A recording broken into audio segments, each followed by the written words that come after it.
120 secondes. L'invité de la rédaction. Le quotidien Le Temps est donc à vendre. Ces deux actionnaires majoritaires, Ringier et Tamedia, l'ont annoncé hier en fin de journée. Ils considèrent qu'un propriétaire unique sera mieux à même de prendre les bonnes décisions pour assurer, je cite, la pérennité et le développement du titre. On parle de cette vente qui n'est pas vraiment une surprise pour les observateurs du paysage médiatique roman. Avec vous ce matin, Emmanuel Montagnier, bonjour. Oui, bonjour. Vous êtes journaliste au Temps, vous travaillez la rubrique culturelle. Oui, je fais de la critique de théâtre et d'art lyrique. Je précise du vrai.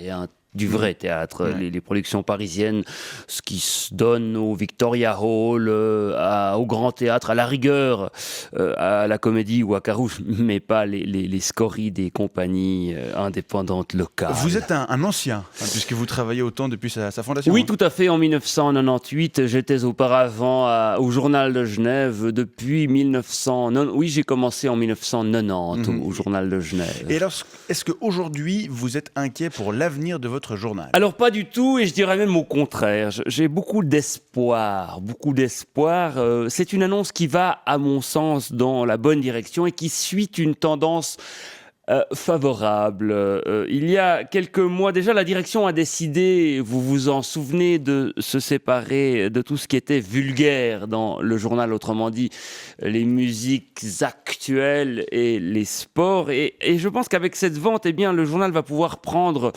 davantage encore ses distances avec l'obscène logique grand public qui est imposée par ses propriétaires alémaniques pour retrouver ses vraies valeurs, c'est-à-dire celles de son illustre ancêtre, le Journal de Genève. De quelle valeur est-ce qu'on parle? Eh bien, Le Temps doit redevenir un journal genevois, fait par des Genevois, pour des Genevois, pour les vrais Genevois, autrement dit, les avocats et les banquiers d'affaires.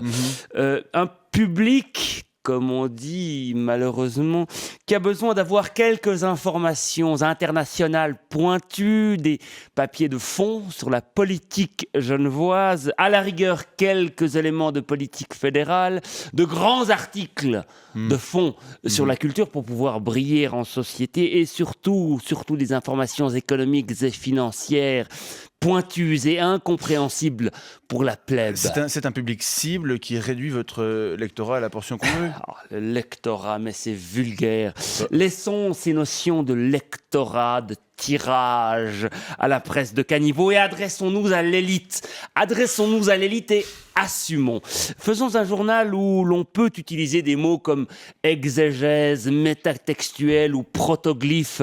Osons les articles de plus de 5000 signes qui requièrent donc jusqu'à 5 minutes et même au-delà par article pour être lus. Creusons et enquêtons, commentons, donnons du sens. C'est une voie qui est assez opposée à celle que la presse prend actuellement. Oui, mais cultivons la différence et non l'indifférence, comme le disait je ne sais plus quel grand artiste. Faisons quelque chose de très cher, qui ne sert à rien, auquel le peuple ne s'intéresse pas, mais qui permette à ceux qui y ont accès de se sentir différents, de se sentir privilégiés. Autrement dit, un produit inutile, un produit d'apparat, un produit de prestige. Ouais, un produit de luxe, quoi. Exactement, un produit de luxe. Et le marché du luxe ne s'est jamais aussi bien porté. Regardez les montres, les cosmétiques, les escort girls, les automobiles.